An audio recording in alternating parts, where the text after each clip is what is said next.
ஸ்ரீ வைகுண்டம் பெருமாளின் மங்களாசாசனம் பெற்று 108 திவ்ய தேசங்களில் இது 81வது திவ்ய தேசம். நவதிருப்பதி தலங்களில் முதலாவதான இத்தலம் சூரியனுக்குரியது. விஷ்ணுவின் இருப்பிடம் வைகுண்டம், சிவபெருமானுக்குரியது கைலாயம். பக்தர்கள் பிறவானலை கிடைக்க இந்த இரு உலகங்களிலும் இடம் கேட்டு சுவாமியை வணங்குகின்றனர். இத்தலத்தில் சுவாமியே வைகுண்டநாதராக அருளுவதால் இங்கு வேண்டிக் கொள்பவர்களுக்கு வைகுண்டத்தில் இடம் கிடைப்பதாக நம்பிக்கை. தவிர இந்த ஊரிலேயே கைலாசநாதர் நவகைலாய தலம் கோயிலும் உள்ளது. இந்த கோயிலில் வேண்டிக் கொள்பவர்களுக்கு கைலாயத்தில் இடம் கிடைக்கும்.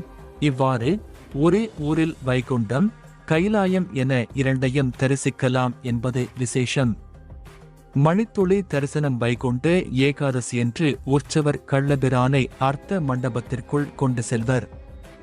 இவ்வேளையில் சன்னதியை அடைத்து விடுவர்.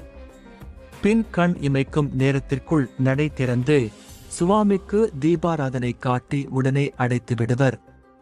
ஒரு சில மணித்துளிகளுக்குள் இந்த வைபவம் நடந்து முடிந்துவிடும். இவ்வேளையில் சுவாமியை தரிசித்தால் பிறப்பில்லா நிலை கிடைப்பதாக நம்பிக்கை.